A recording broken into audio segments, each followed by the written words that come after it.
అధికారంలోకి వస్తే అక్రమ వలసదారులను సొంత దేశాలకు పంపుతానన్న ట్రంప్ అన్నంత పని చేస్తున్నారు. అధ్యక్షుడి ఆదేశాలతో అక్రమ వలసదారులను అరెస్ట్ చేస్తున్నారు అధికారులు. 3 రోజుల్లో దాదాపు 540 మందిని అదుపులోకి తీసుకున్నారు. మరో 373 మందిని నిర్బంధించారు. వందలాది మందిని సైనిక విమానాల్లో దేశం నుంచి పంపించేశారని తెలిపింది వైట్ హౌస్. అరెస్ట్ చేసిన అక్రమ వలసదారులు అనేక నేరాలకు పాల్పడ్డారని పేర్కొంది. ఇక అమెరికా చరిత్రలోనే ఇది అతిపెద్ద బహిష్కరణ ఆపరేషన్ అని వెల్లడించింది శ్వేత సౌధం. ఇదిలా ఉంటే అక్రమ వలసలకు తాము వ్యతిరేకమని ప్రకటించింది భారత్. అమెరికాలో అక్రమంగా ఉన్న భారతీయులను వెనక్కి తీసుకొస్తామని వెల్లడించింది.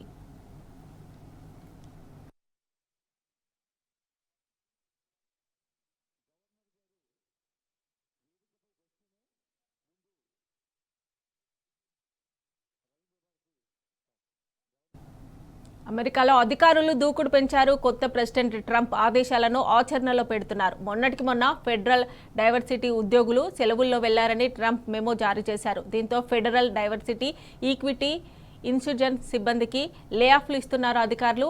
ఇటు డిఈఐ సంబంధిత శిక్షణ కార్యక్రమాలను ముగించేశారు. ఆయా విభాగాలు చేసుకున్న ఒప్పందాలను రద్దు చేశారు. ఇప్పటికే కొన్ని వెబ్సైట్లను తొలగించారు. అయితే అధికారుల తీరుపై మండిపడుతున్నారు ఉద్యోగులు. అకారణంగా విధుల నుంచి తొలగిస్తున్నారని ఆరోపిస్తున్నారు.